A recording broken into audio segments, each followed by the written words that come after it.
and welcome to the Tao of Our Understanding Recovery Podcast. In this podcast, we discuss mystical works of literature and how they relate to recovery. We hope you enjoy today's podcast episode. Hello, this is Buddy C. Welcome to the Tao of Our, let's say, Misunderstanding Today Recovery Podcast. For me, spirituality is all about approaching life as if I don't understand it, and that I'm open to suggestions other than my own, even open to suggestions other than spiritually how I think things are. Because the fallacy when we start making progress, so to speak, is I have to watch this in meetings, especially. If you're new to the podcast, we talk about how really any kind of spirituality, different approaches to spirituality affect our sobriety and how we can apply to our walk, our spiritual walk. When I go to a meeting now, when anyone asks any question, I can automatically come up with an answer. It doesn't matter what it is. I've got something tucked away. And that can be very dangerous if I go in thinking I know. So I make a conscious effort to go in being open-minded and listening and really asking myself the question, is there another way of looking at this? Can I see this differently? And keeping that childlike inquisitiveness, maybe, good way to say it. Because we see examples all through spirituality about approaching life with that childlike attitude. Jesus talked about it even about the kingdom of God's like these children, coming at life from a place of not knowing. Just see what bubbles up. All right. Maybe that'll apply later. I don't know. I wasn't planning that. We'll see. Two things. One, a resource that we have a lot of different resources that may be helpful to you. And I've tried to go through a list of these. The one I want to talk about today, you can find at buddyc.org. And you can download a copy of the book, Powerless But Not Helpless, free download from the webpage. This is a book that's my interpretation of how the Tao Te Ching, which we talk about often and quote almost every week, some part of it, how that applies to my recovery. During the pandemic, when I had a lot of time, this was one of the things I worked on. And it speaks to people, and I hope it speaks to you. You can also share it and post it. Post the PDF anywhere you think that it would be helpful. Share it anywhere. I don't mind at all. If you have contacts in any institutional systems where they use some kind of pad to access and they don't get actual books, share it.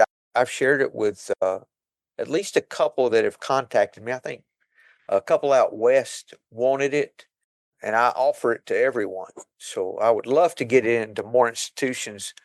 We also do books to institutions. Actually, it's time to do another round of contacting them to ship out. I ship out a few $100s worth of books when I do that. So now I think I need to do that again. All right. One other thing before we get to discussing the text for today, we want to talk about every week, talk about a synchronicity moment, because we find that the Tao is very much about becoming aware of this flow of life that most of the time I'm Mr. Magooing.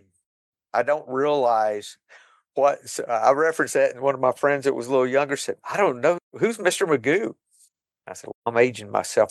I saw it in reruns, but Mr. Magoo made his way and had no clue as to how close he was in danger in so many different ways. And it just fell together for him. And I think a lot of that's happening for us, and we're just not aware of it. But there's times that we are aware of it. And I like to talk about at least one of those every week. We've started doing that. So I want to talk about one today. Today's is going to be one of mine. And a lot of times it's in real simple stuff. I have a new sponsee, and they're all scheduled. We talk an hour a week with whoever I'm sponsoring.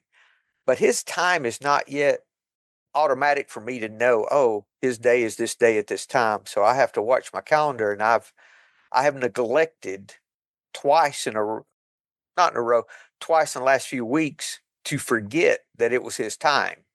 I was close, so it wasn't a problem. But the first time he messaged me and said, I'll be there in a minute. I'm having problems with my computer. And I'm like, oh shit, it's time to meet with whoever. So I jumped on real quick. Did he have problems with his computer so that I'd be able to join in? Those things happen, and I don't understand. It happened again, and he said, I'm sorry, such a late notice, but I can't make today. I'm like, why is that? That's such a simple thing. Why in the world is that important? I think it doesn't have to do with the importance. It has to do, I think, more of how invested I am. Because when I let things go or don't put value on something that's not there, I leave room for things like for me to participate in this. And that's why I think that in things that are bigger, sometimes we have more difficulty seeing how it's working, or you could see how you could say how God is working in this, ever how you want to phrase it, is because I think I'm over invested in those things. Sometimes I'm trying to control, and I have over importance placed on a lot of those things. Not that it's not important, but my need to control is more that type of importance. I think we block that sometimes with our trying to control. That's why it's so important in the third step, turning our will and our life over to the care of what is, care of God as we understand God. I think that's the point of the whole program. That 3 says you made a decision, and the rest of life is learning how to walk in, turning your will and your life over, letting it go. That's how I see it anyway. So that's my synchronicity for this week. You guys, when you have something happen, make a note of that. Make a note of your synchronistic moments, and we'll talk about them. All right, study the story for today. We're reviewing Thomas Merton's translation of the Chuang Tzu. I guess it's an interpretation more than translation. And we're on page 67, reading Cracking the Safe. Now, this story is divided into 3 sections, so we're going to start with the first section. And if we see enough out of that, I haven't read it yet, so we'll see if we can, if enough appears out of that, we'll stop there for the week. If not, we'll just continue on. Drew, will you read for us today, sir? No, I don't have it pulled up actually. Man, you're so spiritual. You can just listen to us. Hey, Drew, when I grow up, I want to be just like you. Brian, you want to read? Yeah, sure. I'll be glad. Thank you, sir. All right. Cracking the safe. For security against robbers who snatch purses, rifle luggage, and crack safes, one must fasten all property with ropes, lock it up with locks, bolt it with bolts. This, for property owners, is elementary good sense. But when a strong thief comes along, he picks up the whole lot, puts it on his back, and goes his way with only one fear: that ropes, locks, and bolts may give way. Thus, what the world calls good business is only a way to gather up loot, pack it, make it secure, in one convenient load for the more enterprising thieves, who is there among those called smart, though who does not spend his time amassing loot for a bigger robber than himself. Thank you, Brian. Yeah. So the person who owns property does all they can to secure their fortune, ropes and locks and all those things, thinking he's securing it.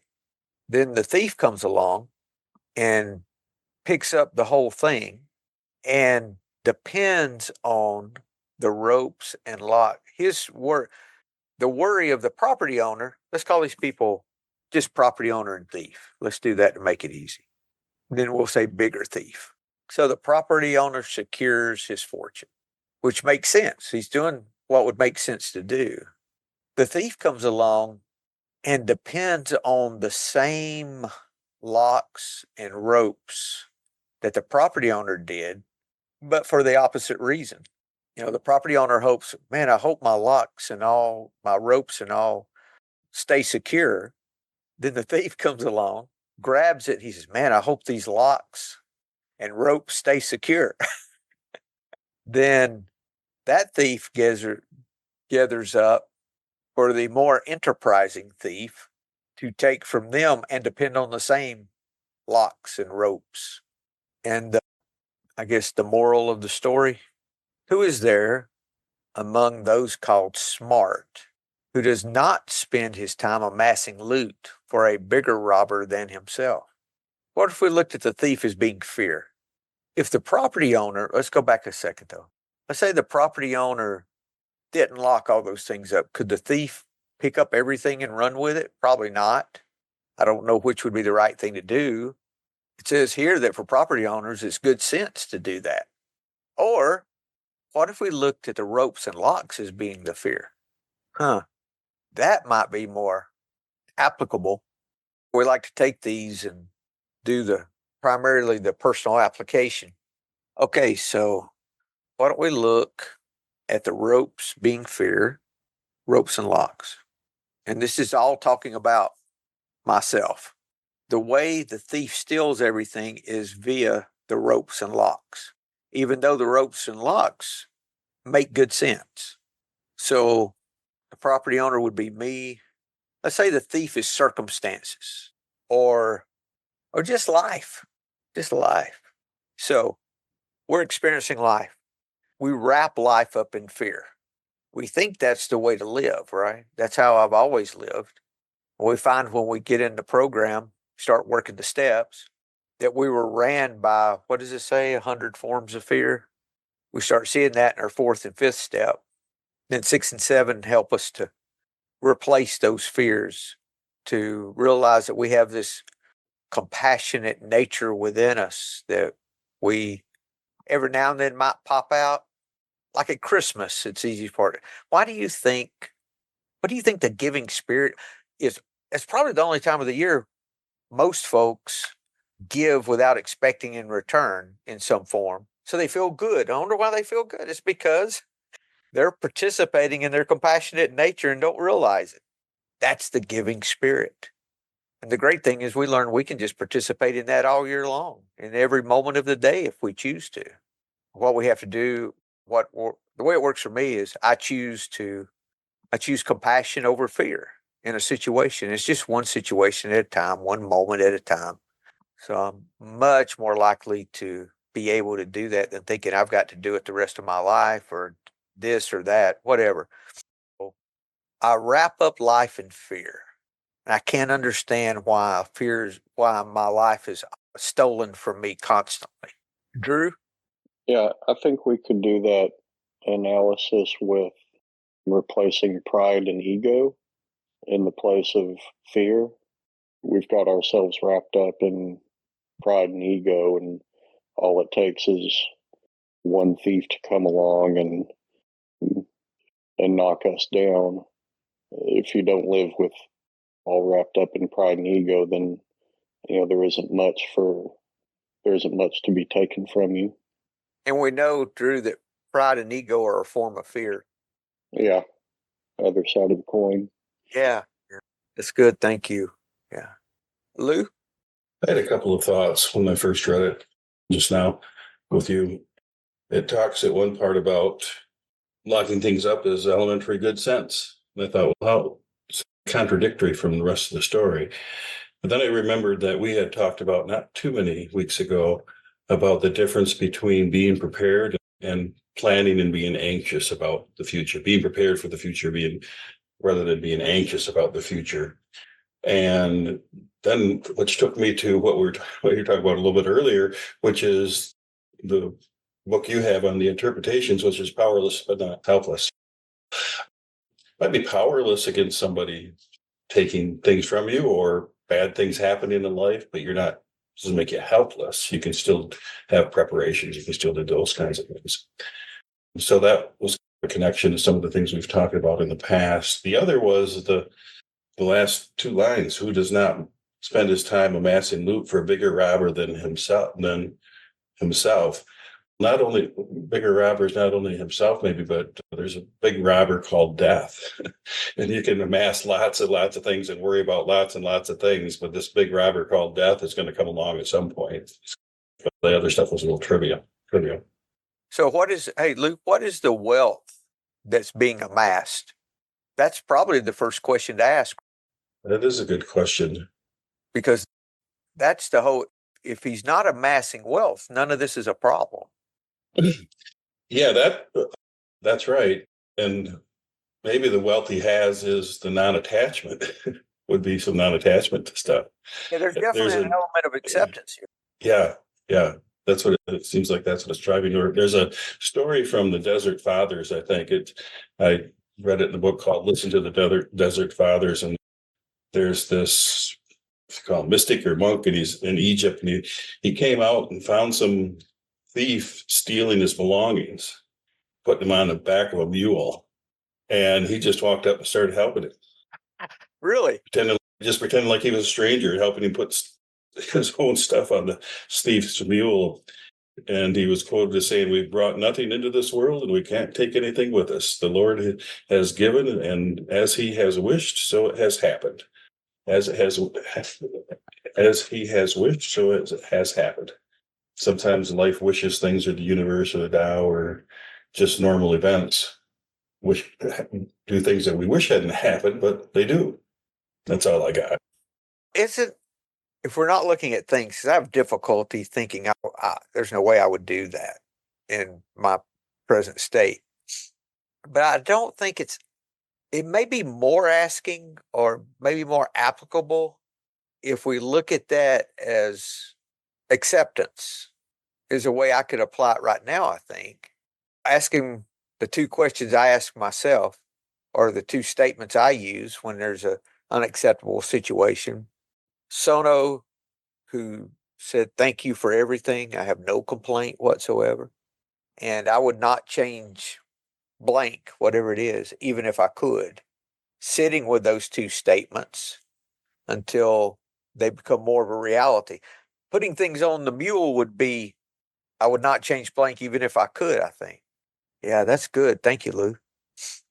So we think our fear is going to protect things we want to hold on to. I've mentioned before, one of my past business interests, things were either great or I either had a lot of money in the bank or no money. That's how it seemed to be.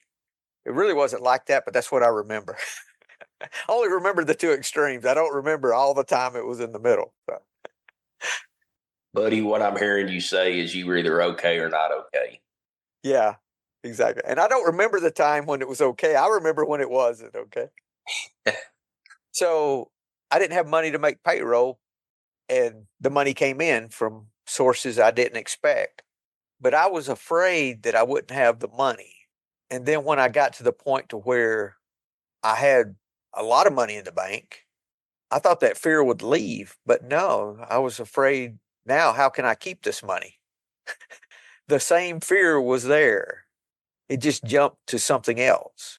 And the fear always did that for me until I started surrendering that fear using the steps and practicing the program, and that fear has diminished. It's not gone yet.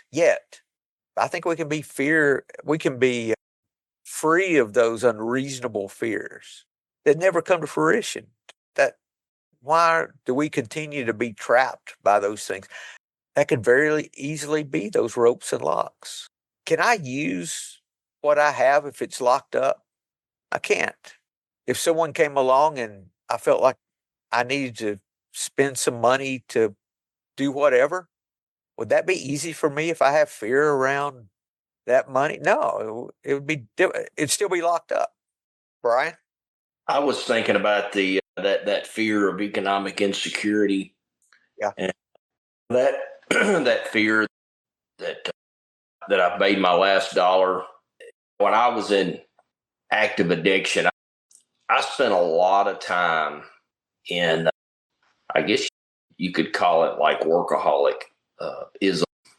And it was almost like I was trying to write the past or outrun the past. And And it was all just fear-based. It was just all just fear-based behavior. And, I heard a guy talking the other day about on a podcast, and he was talking about money, and he made some comment that enough, how much is enough? And that basically enough is $20 more than you'll ever have in your lifetime.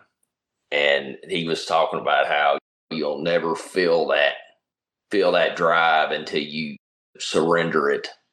So that's what's coming up for me. Fear. Thank you, Brian. I want to read a few. I'm going to cherry pick some partial verses from the Tao Te Ching. All right, this is verse 7. I'm picking all these from Stephen Mitchell's translation.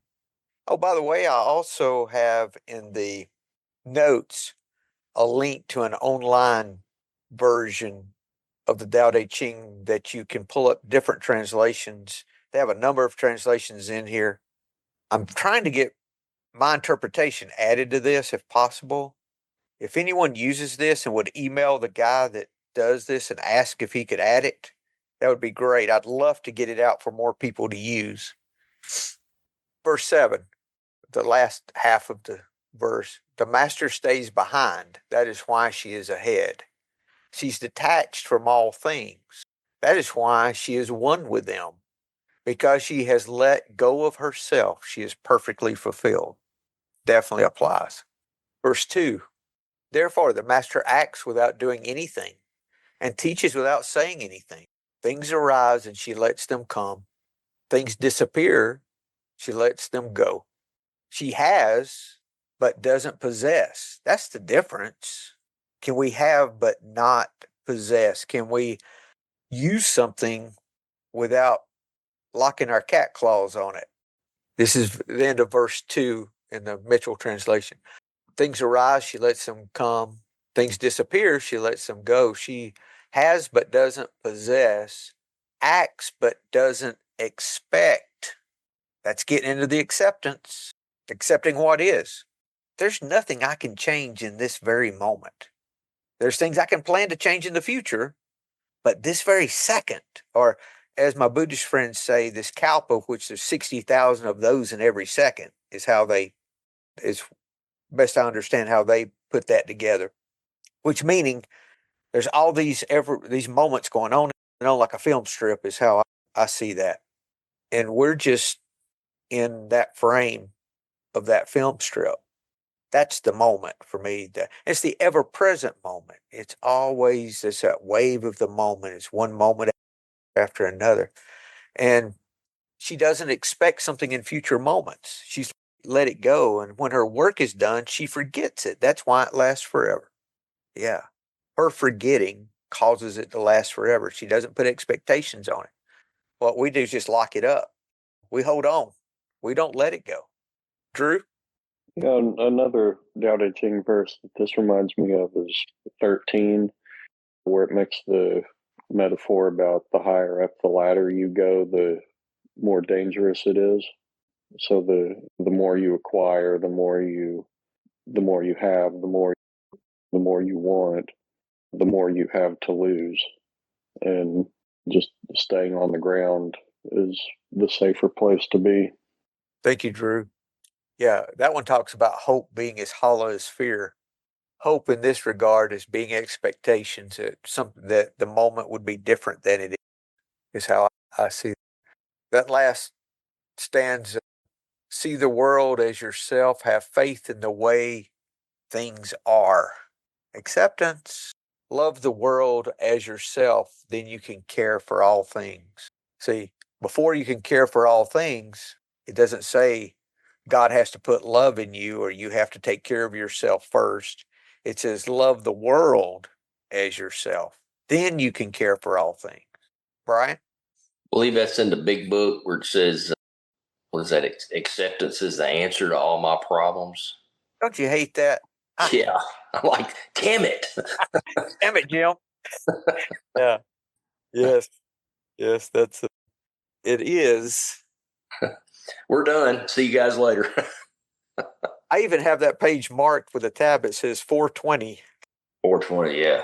That's a different 420 than I was accustomed to. Acceptance is the key to my relationship. Oh, wait. No, that's not where I want to start. Yeah, let's start there. Acceptance is the key to my relationship with God today. I never just sit and do nothing while waiting for Him to tell me what to do. Rather, I do whatever's in front of me to be done, and I leave the results up to Him, however it turns out. That's God's will for me. I must keep my magic magnifying mind on my acceptance and off my expectations, for my serenity is directly proportional to my level of acceptance. When I remember this, I can see I've never had it so good. Thank God for AA. Yeah, the one you were quoting, which is 417, Brian. And acceptance is the answer to all my problems today. When Yeah. I'm disturbed, it's because I find some person, place, thing, or situation, some fact of my life unacceptable to me. And I can find no serenity until I accept that person, place, thing, or situation as being exactly the way it's supposed to be when at this Yes. moment. As I like to say, this ever present moment. That's it. Yeah, man. Drew. Yeah, this whole practice of acceptance has been really good for me the last few days.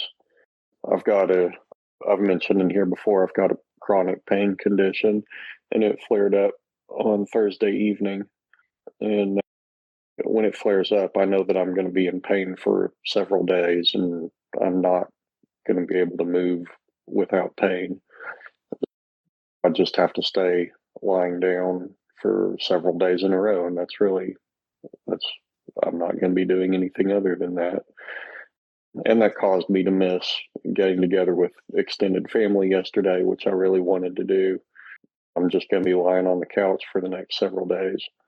And I know in the past when this has happened, I was I remember just being really upset and angry and focused on the things I'm missing out on, and wishing my pain would go away, and regretting anything I did in the past to exacerbate this condition. And this whole acceptance practice has been really good for me the last few days, because when I felt it pop up, I just realized, okay, it's been a few months since this happened, and it's been a nice run.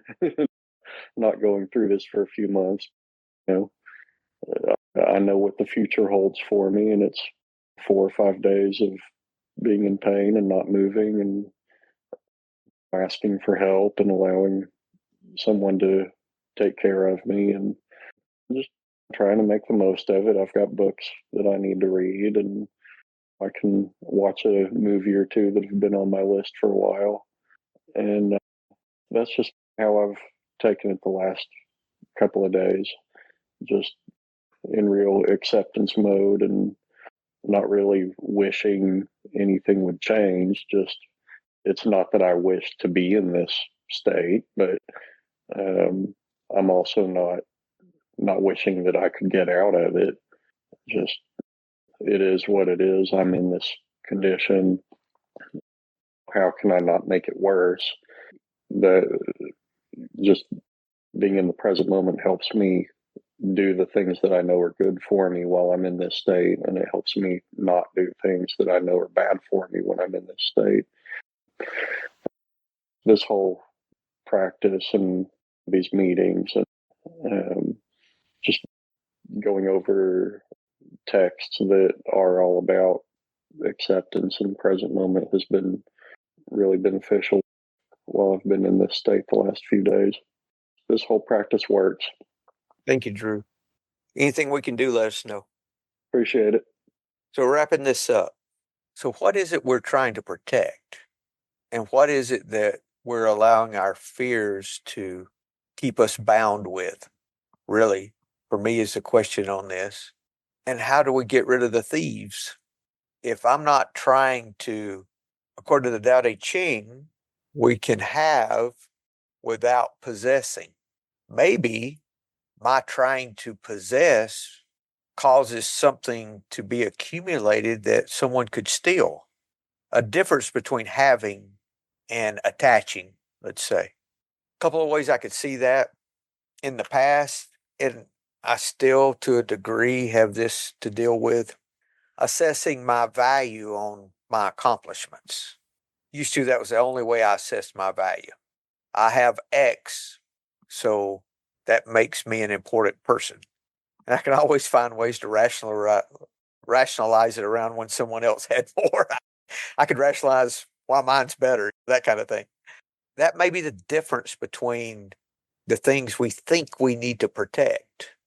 And as we surrender those fears, we can let go of those things.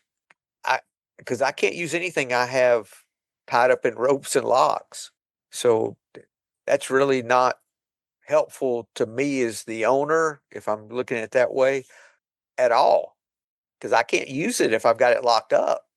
So I've got to take all these ropes and all these locks off so I can use something.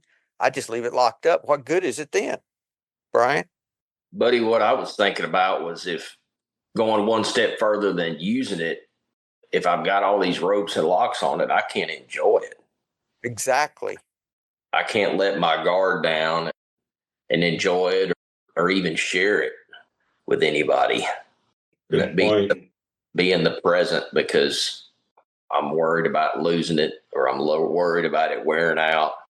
I was in so much fear a long time ago. Like I can remember driving down the road and watching the odometer click on my truck and thinking every time it clicks, it's one step closer to it being wore out. Yeah. It being gone. And Man, that is real fear, isn't it? it is. It is.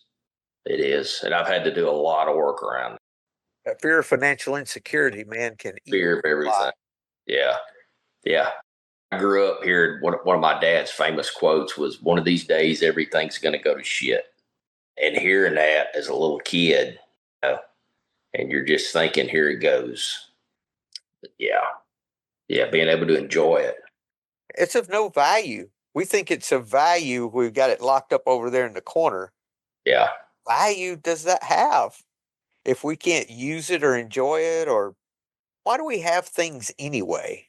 Or what if we look at what's locked up as being life itself? Yeah. Maybe that's a better way to look at it. Because if it's life itself, man, if I'm not careful, I can miss life because of the fears that I entertain. Mm-hmm. What's the Tao verse about resentments? Someone has to risk injury for kindness.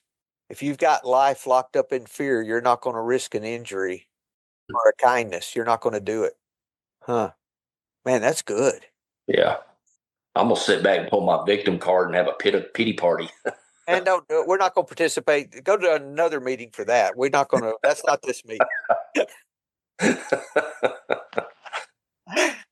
I think that's about it, guys.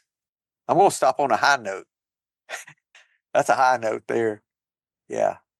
I guess the question I can ask myself, what in my life am I placing is misplaced value? Am I seeing as more valuable than it is, or something that's going to give me satisfaction that we know these externals can't do that? That has to come. It's an inside job. And that's what acceptance is about. Accepting the moment so that we can be at peace no matter what's going on in that moment. Doesn't mean we don't change things or work to change, because then only then can I do what the Serenity Prayer says. I can see what I can change and see what I can't. I can't do that if I'm wrapped up in fear and not in the present moment. It is so difficult. I was in a meeting the other day, and guy had some resentments. We were talking about it, and he said he'd been praying for the guy he resented, but he said, "Wait a minute, I've been praying for him to change and to do things the way I want him to do it." And it wasn't working. I'm like, really? You hadn't taken the locks off, fella. You're still bound. You take the locks off by accepting him as he is, and then maybe there's something for you to do. Maybe there's not. But letting those locks of fear go, just accept what is right now. Try that sometime. If you have something that's eating your lunch, I challenge you to just sit, grab a legal pad, write what's got you eat up, whatever it is. Just write it down. Just try this, see if it works for you. Write it down, and then apply the two statements I use. I didn't come up with either one of those. I heard them. Interesting enough, they both came from my Zen friends, not from AA. But regardless, thank you for everything. I have no complaint whatsoever. Maybe write that out. Maybe write it multiple times. Thank you for everything. Even if you do have complaints, just write it anyway. Say it anyway. And then after a little while, you might be able to add, I would not change whatever the situation is that you wrote down before, or the person's name, or whatever, the illness, whatever it is. I would not change blank even if I could. You don't have to believe it. It has no belief or faith involved. Just write it. Do that a few times and see if as you do this, your level of peace just lifts a little bit. Mine lifts every time I say it in an unacceptable situation, even if I would love for things to be different. Even if I'm in total non-acceptance, total expectations, if I start there, I find I get to a place to where I don't have to be okay with it. It's not approval. I just accept it as it is. Okay, right now, this. Okay, I accept that. I stop fighting it. It is like this in this moment. And see if you don't experience peace in an unacceptable situation, or just in a situation that's eating your lunch. It could be a minor thing. Try it. That works for me every time, actually. That's probably the one tool I use that works for me every time I use it. If I'm praying for someone else, when I have a resentment, that takes time. I've had that take up to a couple of months praying for them every morning, because I used to keep a resentment list. And when I first came in, and I would pray for all those people in the morning when I did my devotions. I didn't meditate then, but I did a devotion. I spent like maybe 5-10 minutes in the mornings doing a devotion and going over my resentment list. With time, that list got shorter to where there was no one on it. And I've had no one on the list for years. Not mean I haven't had resentments, but I've dealt with them quickly and not had to make a list. See if that doesn't work for you. Guys, anything else before we close? Powerful story. I'm grateful, very grateful that we're honored by hearing some of these things. Okay, guys, if there's nothing else, enjoy your week and hope to see you next week. Thank you. Hello, this is Buddy C. I wanted to make you aware of several recovery-related resources that I've posted in the episode description. These resources include a list of recovery podcasts, a free sober meditation app, daily recovery email, shared Google recovery calendars. Hope you put some of these resources to use and have a great week. Thank you for listening to the Tao of Our Understanding Recovery Podcast. If you enjoyed this episode, please share it with your friends in recovery.